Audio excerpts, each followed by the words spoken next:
And welcome to the Big T Show. I am Big T, and we are back. Oh, damn, look at my fucking double chin popping. Let me see if I got this right real quick. You know, I'm a big boomer. I like to just be double sure, extra sure, double sure, whatever the fucking... Here we go.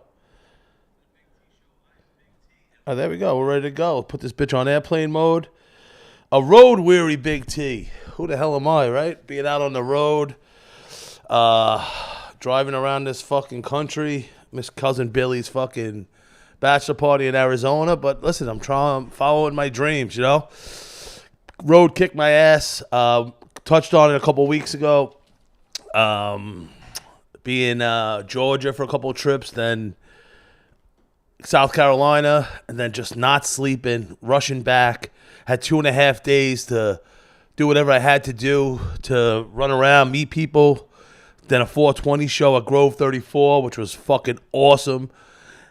Right to leaving for Ohio for more road gigs, and it caught up with me, and it kicked my fucking ass. You can hear it a little. I'm getting over just being run down. I'm actually sleeping again, which was tough. The 420 show at Grove. Shout out to Derek, Rob Rigo, Oleg Cutler coming through, making a beautiful piece. OG Rocks, check them out. Baked by Lori. We had a great show. They're living my dream. Like, I'm showing my age here. Growing Pains. Mike Siva. Was it Growing Pains? He lived above the garage. You know, I always liked that. That was like a sitcom thing from the 90s. And I always wanted to own a commercial building underneath, and on top, that's where you live, and then you go downstairs to your job, whatever it is. Like, I would love to own a coffee shop with really good coffee and some CBD edibles, and at night do comedy there or something like that. Like, that would be my dream, and that's what Derek and Rob Rigo are doing out in Astoria at Grove 34. They had Joe List, fucking one of the best comics in the country, has a residency there, and we had an awesome 420 show. They set it up like a stoner event, couch, table, cool old VHS movies, bong paraphernalia. And I must have smoked like 19 blunts. We had a variety show. This guy, Special Head, just cool stuff. Hopefully we have more of them. It was just an awesome time. And, stay tuned for more events there. But I went right from there. I had a Jamaican robe on, some weed shirt. Right from there for the road for Ohio. And, I started feeling sick once we got out on the road. But listen, my dirty little secret that I share with the big picks of the week is the gambling, and I'm a gambler, I guess, by nature. Like, I take chances. I have that gene that people talk about, the risk taking gene. I guess it goes along with comedy, like getting on stage and telling jokes. That's a risk. That's a chance. You know what I mean? Like going up there, hopefully these people like you, or the jokes you wrote are working, or it's up there. And gambling, it started. I used to work for a small supermarket in the neighborhood. I'd be the stock boy and getting tips and whatever. And they would let me. I wasn't 18. They would let me buy, besides beer, they would let me buy scratch offs. And I don't do that no more. But that was like my first taste. Lucky Sevens. They were $1 each, where you can win money. Or the football sheets in high school, as like 13 teams, 13 out of 13 pays astronomical numbers, and you always dreamt of hitting that. You know what I mean? Like, I don't come from money. You know what I mean? Like, I remember going in junior high school, making like $1 or $2 work, and it was like a 50 cents buttered bagel, quarter drink, and then maybe 3 narrow laters for a quarter. Like, I made $1 work, and then $1 at lunch would be the free school lunch. I'd have my book bag open. My friend would put 19 chocolate milks in there. And then, like, Blue Bungalow, chocolate eclair, toasted almond ice cream bars. They were 35 cents each. That's $1. That's $2 right there. I would make $2 work. And, I remember hitting my first thing in football was the football sheets. Might have been my short term at Cathedral we talked about when I became a priest. As I'm talking about gambling, I have like a Knicks shirt on, a Buccaneers hat on, both throwbacks. I love the old school shit.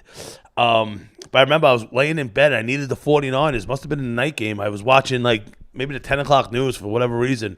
And I hit and I went 5 out of 5 and I was hooked, And there's something about it, there's something about winning. There's something about going on stage and crushing. Not a lot of people know about that. Something about winning a large sum of money sports gambling. You can give a lot away and it hurts, and I have through the years. But like even when I got thrown out of my mom's house, I was living on my aunt's floor. Shout out to my aunt Joni, Billy Lily, my cousin Michael. Took me in. I had nowhere to go. I would have been fucked. They saved my life. Like, me personally, like, I had nowhere to go. My mom was done with my shit. Even though it was a disorderly conduct summons, a violation, not a crime. But it was Queens Narcotics. It was a little bigger.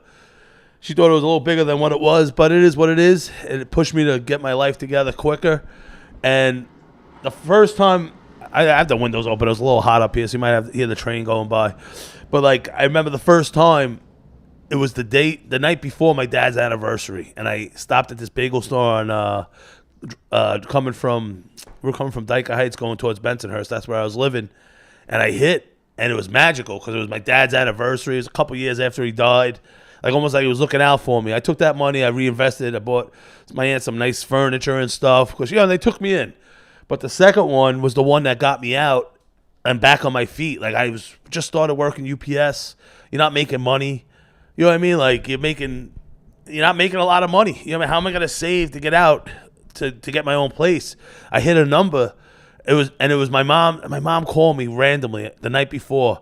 And, like, she was done with me, but she called me, and it was something. I was like, you know what? 6706, that's my mom's, the house number, the last 4 digits.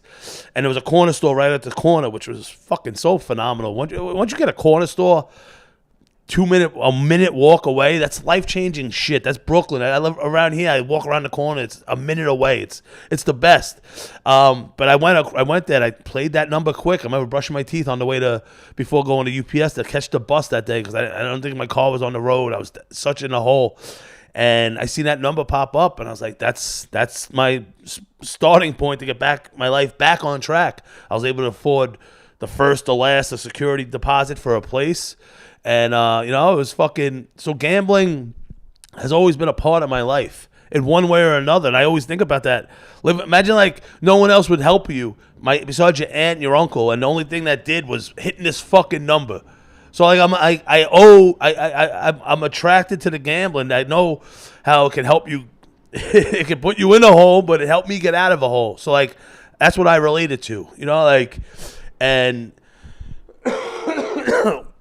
And last night, FanDuel, besides giving me tickets with Jeremiah Shaw, he was on the show, Bobby Dollars. We did that gambling. He was in character, funny comic. One of my friends I made in comedy, which I fucking truly enjoy. I have a lot of friends, I have a lot of acquaintances, but any comics that I become friends with in comedy, they really mean the world to me, man. Because it's like it's different level. It's. Yeah, besides, we're from the same neighborhood, you're Irish, let's be friends. No, it's like, different kinds of people, but with the same thing, trying to be funny, trying to be famous, trying to work our way up the ladder. So I really appreciate the new friends I'm making, but he was on the show. I took him to the net game. Everything was free. So the guy from FanDuel, I spent so much money. I'm going to get into that, unfortunately. Not too unfortunate, but I went with my boy Berkey last night, one of my fucking good friends and fucking true supporters of me. I appreciate him, and a lot Mike, just all my friends. You know what I mean? But Berkey, like, where there's a couple of us left that don't have kids. You know what I mean? I'm not gonna say single or that you can have a girlfriend or stuff like that and still go out. The kids is where your time really gets eaten up. And we don't Mikey, we don't have kids, so we're able to go out and do more things. And he comes to a lot of my shows, or even Mike's meeting me up when it's in the city. And we went last night to the Yankee game. I go for the steak sandwich. FanDuel offered me free tickets. Everything's free. All right, yeah, I'll go. The steak sandwich from LaBelle's the best. A filet. Last night wasn't the best, but when I've had it, I've had two. Fucking filet sandwich in the juice with the horseradish sauce. My mouth's fucking watering right now because I'm trying to get back on fasting after being out on the road. Fucking Waffle House 24 hours. It's tough out there. I'll get to that also. But, like, we went for the sandwich. I was actually finally early. It wasn't a pain in the dick to get to the Bronx, which is like another country to me, especially coming from Rockaway. And I got there early. We fucking ate. it was raining out, so like we're inside. He's like, I want some Nathan's fries. I'm like, I got you. It's like, fuck it. We're at the ball game. My first time ever going to a Yankee game before a Met game, just because I was on the road. Shout out to MLB, gave me the fucking opening day tickets. I couldn't make it because of the lockout. They pushed the game back to a Friday instead of a Tuesday. But I go to try to scan the tickets because everything's free. Went to the Net game. Everything's free. You know what I mean? That's how much of a degenerate I am. And it dawned on me with that last night that I'm at these amazing seats I'm going to get to.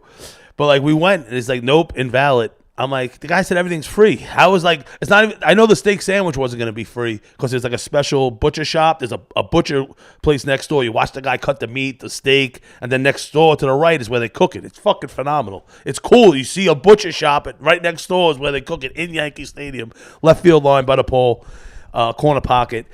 If you ever wanted to try this amazing steak sandwich. But I'm like, how the fuck are Nathan fries and hot dogs aren't free? Like, this is the lowest end of the free shit, you would think. So I'm like sitting there, well, we're just hanging out for a minute. I'm like, you know what? Let me ask these customer service people. Like, this guy said this shit's free. So they said go by Sweet Services. We went there. They go, ooh, I think it's lobster night. They gave us special wristbands. And we walk in. And, yo, this is how the 1% live. Steak cutting board, pasta, fucking short rib quesadilla, salad bar, this. Like a fucking high-end wedding. Then I smelt the seafood in the air. Fucking chilled lobster, shrimp, phenomenal, like high-quality stuff. The stone crab legs from fucking Florida with the little black dot. I love king crab legs. I hate those free ones from the Chinese restaurant. They fucking suck. Go suck it. I don't even want to waste my time with those. King crab legs, done right, with a little fucking clarified butter. Like, one of the best things in the whole world. You pull that piece of meat out, it's better than lobster. It's like a steak. It tastes so fucking good. And a lot of places don't have them because I think there was some sort of ban after COVID or the fisheries in Alaska, like fucking Deadliest Catch. Those are the ones that I'm talking about. And, like, they had the stone crab ones with the little black dot from like Joe's Crab Shack and the original one in Florida. Those ones, they take them, they rip one arm off, they throw it back in, they grow an arm. So we have regenerative fucking crab legs or whatever that are always going to be there. Like self-sufficient, like good shit. You know what I mean? Not we're going to wipe out this crab from the planet. Like you just take one arm, you throw it back, they're fighting with one arm for a little while. But that crab leg's going to eventually grow that arm back and we can just keep getting crab legs. And yo, they were fucking phenomenal. They just kept wanting to give you shit. Like, you sure you don't want a milkshake? I'm like, I do, but like I'm already had fucking shitty Nathan's and a fries, but I didn't know I had access to this 1%. They had a Ben and Jerry's ice cream stand, cookies, this, that, all within my fasting window. Oh, fuck, I'm still feeling run down from this fucking trip that I'm going to get into. Amazing trip, by the way, but just really just kicks your ass being out there on the road. But so we're there, we're eating as much as we possibly could fit after having Nathan's right before this and the steak sandwich. And so that was the upstairs. They served that to the third. We go downstairs, pizza, hot dogs, more, everything that was upstairs. Then we go to the seats. Yo, 9 rows behind the fence. The best. You can see the blades of grass on Yankee Stadium. You know what I mean? Like, we were probably on TV at some point. And, like, I'm like, as I'm taking it all in, like, a happy moment, I'm like, what kind of degenerate am I that I deserve all this? What did I do? How much money have I spent that they're just giving me these probably $1,000 tickets? Like, the lobsters, crab legs, the extravagant. They just come up to more menus when you're sitting there. Like, you want anything? Everything's free. Anywhere else in the stadium, oh, you got to get this by this inning. This, that. Get back to your seat. You got a ticket. Over there, they're just treating you so nice. Everyone's so polite. Like, the 1%, man, like, people bash them, but low-key, they got it right, man. It's fucking, I was wined and dined last night, you know, and it was just phenomenal. I thank my man Berkey for coming through. Sorry I ate so much. Warm cookies afterwards. Oh, then it was like, it looked like a newsstand with popcorn, like a candy part of a newsstand. I seen these savages just grabbing peanut M&Ms, throwing armfuls in a bag, and no one even cared. Water bottle stations everywhere. Just take what you want. Extravagant, just this cool little, like, club. Like, it was fucking phenomenal, man. Shout out to FanDuel for taking care of me. But, listen, shout out to me because, listen, like, in a sense, there's an app. I stumbled across, I was on the app, And when we had the show with James and Steve K on, and I went over a threshold that's absolutely disgusting.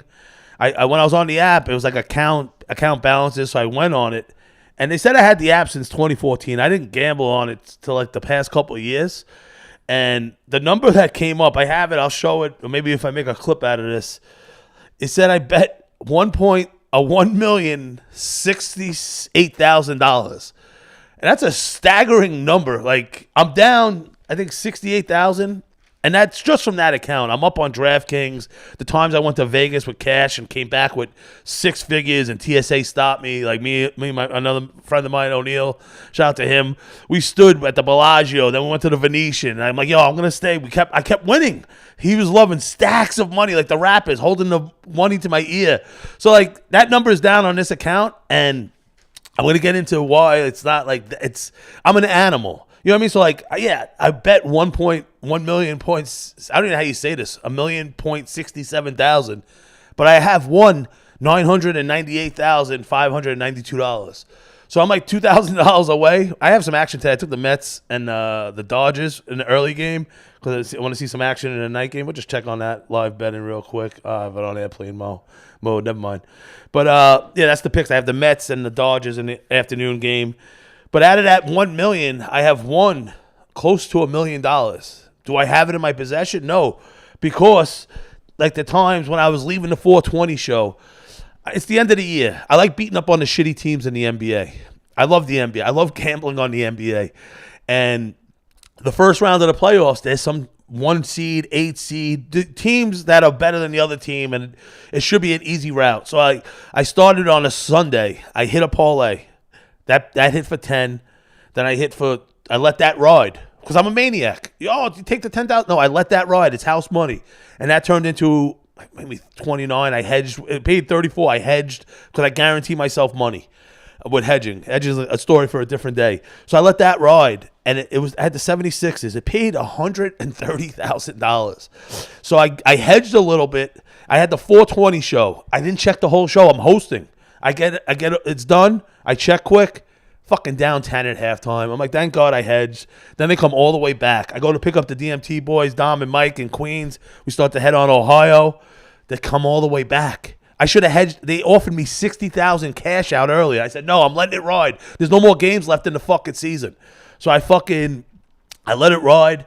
Now we're driving over the Williamsburg Bridge. I picked up the DMT boys. We're about to hit the road to Ohio. And they're coming down to the end. They can't pull away from the Raptors, the Sixers. And I'm like, it goes to overtime. At overtime, they're offering me like a $61,000 buyout. I said, who am I to play God? I want that 130. It's 70,000 large. But if they can't get it done in 4 quarters and they lose in overtime, who the fuck am I, you know? So I cash out. They hit a 3 at the overtime buzzer to win it, the Sixers. I left 70 large on the table. It is what it is. So that's why that number is askew. You know what I mean? I won, but I should have won more. I should be up a lot. I let things ride. If I cashed out, I don't know what I'm going for, $1 million. I said that one day. I want to win $1 million. I put that in the fucking universe. That's a affirmation. And I think I can do it. You know what I mean? I'm a fucking maniac.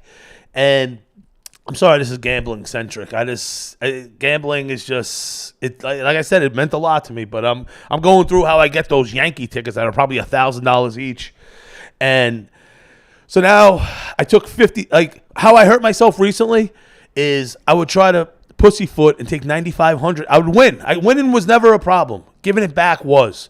Anytime I had a gambling account with the bookies before this, like the offshore accounts, I would win, and then it would put my max up higher, and I'd give it all back and then some. So winning was never an issue. Giving it back was. Let me knock on wood. Double knock on wood. And so now, as I'm pussyfooting around, I can hit for 80, 70,000 because I'm a maniac, and I would win a little, then let it ride on the last one. And that's how you win $100,000 in a day. And I don't even like talking about this, but you know what? It's gambling. It's my life. It's what's going on. And You know, it is what it is. I let things ride. I'm not risking $100,000. I'm not risking, you know what I mean? Sometimes I'll drop a bomb, but these are small bets that I hit. Then I take that money, let that ride. Just each bet gets larger and larger as you let it ride. That takes balls. You know what I mean? That's how you get that large sum of money. So I took like 50-something thousand out, and then I just won 4 days in a row. Why wouldn't I shoot again? I took a 3-teamer, and now we're on the road. The first 2 hit. I need the fucking Hawks against the Heat. The series is over now because the Hawks won 1 game. They're up fucking 12 seconds left. They can get an insurance bucket. Jimmy fucking Butler, a bullshit shot. Trae Young grabs the ball, 4 seconds left, a floater in the lane, and that paid $40,000. I was going for 6 figures. So like that number of me losing, being down money on that account or betting $1 million, there's a chance I could have. I mean, like I let things ride. So that number's askew. And listen, I have 1 bomb left in me today. I think I'm gonna be done for the year. To the end of the NBA season starts. I don't bet baseball, even though I bet something today just because it was an early game. Tried to build some capital up, but I like the Bucks first half to really put the Bulls out of their misery, and then I'm gonna add the over total points in the Warriors game first half, but I'm gonna hedge. So hopefully the Bucks hit, then I hedge. And if not, I'm going to drop a little bomb on that. And then I'm going to be done, walk away. I have some other things, fish I need to fry in life. And gambling just takes over your life. You know, it's fun. And the winning of like going on stage and performing and crushing. And winning a large sum of money, sports gambling. Sometimes I'll take the first half, like I said tonight. They got 24 minutes to get it right. There's such intensity. It's even Kira, my girl, shout out to her, very supportive of me. She's like, I don't know why you do this to yourself. And I don't know either, but it just brings out such adrenaline. It's such a different animal. And, you know what I mean? Like, and just even like, I was talking about the 1%, and a lot of people are getting mad about Elon Musk buying Twitter. And like, I guess the amount of money he paid for Twitter could have solved world hunger, which is fucked up if you think about it. He could have changed life and society for the rest of our generational world-changing shit, which he's doing already with the Neuralink, putting chips in our head and electric cars, Teslas. I want one. But like, he could have solved world hunger. He's like, nah, I'm buying Twitter, yo. People are hating on him. People are jumping off of Twitter, this, that, the other guy. But it's funny that he could have solved world hunger.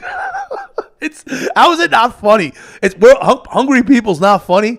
But the fact that he could have solved it and he chose to buy Twitter instead, there's something funny there. It's like, nah, Twitter, 140 characters is more important than billions of people eating rice and shit. But like the 1%, like I got to see how the 1% lived last night in that fucking Yankee suite, and like stocks are gambling. You know what I mean? Like when I was trying not to gamble, and like this is 5 years ago, I would like my first stock I bought was Twitter, and it was like $17. I'm like, why is Facebook and all these other ones high up, but Twitter, which is always in the vernacular, people always talking about Twitter, only $17. I bought a shitload of it. It went to $34. I told my other friend about it. People were on when Twitter jumped, and this is before anything. And then next thing you know, I treated it like gambling. I was watching it every day. I had Facebook. I had all these stocks that I watched. Of Square, that thing you pay the card with. All these stocks, you can go back on Robinhood and see what you paid for it and what I sold it at. Like thousands upon like all those gambling numbers I was talking about. Thousands of dollars I left on the table selling these stocks because I was impatient, because I played the short game instead of the long game. And Twitter's up to like 54, 60 now. And I had thousands of that stock at 17, but I sold it. And Robinhood lets you go back and fucking see all the damage you did to yourself by winning or winning. See? Profiting or not profiting from your stocks. And that's just another form of gambling. You know what I mean? The GM of a basketball team is the CEO of Twitter. You know what I mean? Like, 4 quarters in a row, no earnings. Oh, they're on a losing streak. That's basketball. You know what I mean? Like, the CFO, the best player, whatever. There's so many comparisons. It's gambling at the end of the day. And I even had not Tesla. I had Nikola, a hydrogen-based company. I had it at $14. I went all in. My all-in price was $21. It went up to $95. I sold it at $88, and I sold the rest at $50. It's like fucking, it's gambling, the rush. You know what I mean? And like, people are just, as I was thinking about the 1%, I wrote Elon Musk and the stock and Twitter, because, you know what I mean? It ties into the gambling. You know, at the end of the day, it's gambling. People, I know people that Robinhood, they did it during the pandemic. But at the end of the day, it's gambling, and it's pretty fun. You know, those Wall Street people, you know, they know what they're doing over there. But, you know, so that trip, I did the ultimate gambling no. Counting your chickens before they hatch, collecting the money before you have it. And I was hosting, so I let off. I have a joke about gambling and stuff. And after the headliner, Dom and Mike Kerrigan from the DMT Tour taking me on the road. Shout out to them. Love them. Like my brothers now. Yo, you go on the road, your friends are people. It's one thing. It's you go on the road with them, you become brothers. You know what I mean? Especially the motels we needed to shower in and everything else. But like, I get on the mic, I'm like, free drinks on me. Fucking Heat are winning. They're up like 12 in the fourth in that game that paid $40,000. And I go downstairs, awesome barbecue at this place in Kentucky and with this brewery. And I'm fucking going crazy. And the Heat wound up losing anyway. A big no-no. But they were with me as I'm fucking going over the Williamsburg Bridge. I'm like, yo, do I cash out? They seen the intensity, you know? But the road, man, the road. We hit up, we drove from Astoria through Pennsylvania. I take Waze. I whatever they tell me to go, I go. And as we're going through Pennsylvania, I'm just pushing. I'm like, yo, we're eating as many miles as we can tonight in the middle of the night. And we get to a part of Pennsylvania, it's like, it was so weird. There was a gas station. I'm like, yo, we need some gas. I'm like, no, let's get a hotel. After I turned down a Motel 8, I'm like, no, we're going to drive like another hour. And there was a gas station, a Sunoco. He's like, oh, we'll get gas in the morning. So then I get off to find a motel, something out of a movie. Neon light that was like, going in and out. And like no one's around. We're knocking on the door in the middle of like a forest, and like it's like usually it's white bitches and they're about to get killed by a murderer. You know what I mean? Or teenagers. And it was us. I get back in the car. So now we're getting low on gas. The gas station's like 1 mile away, but takes 52 minutes to get there. Because for whatever reason, there was no exits or rest stop in this part of Pennsylvania. It was the weirdest shit. I don't know if it's Amish country or whatever the fuck it was. It would take 52 minutes to go backwards to go to that gas station I just passed because I'm an idiot. So now we're looking. There's a Sheetz like 18 miles away. And I'm like, that's the amount of time we have in this gas tank left. Yo, it had to be Amish country. Back roads. It looks like we're making left turns into driveways. Like roller coaster windy roads. I'm like, yo, we're going to get trapped out here and someone's going to kill us. Like, they're not going to be able to find us with the cell service. And like, it was an adventure. We get to the Sheetz below E, got gas, got a hotel. And then we continued. We made it. It was like a wild adventure to get in through Amish country in these back roads to find an open gas station after fucking this motel with this vacant light that was going in and out, something out of a horror movie. And like, we made it. We make it to Ohio. I was in Ohio to see Harry. Shout out to Harry in Cleveland, and that was like the city. We're in Greenville, Ohio, just cornfields. Silos, and we got there, and it's like this Main Street USA, wide sidewalks.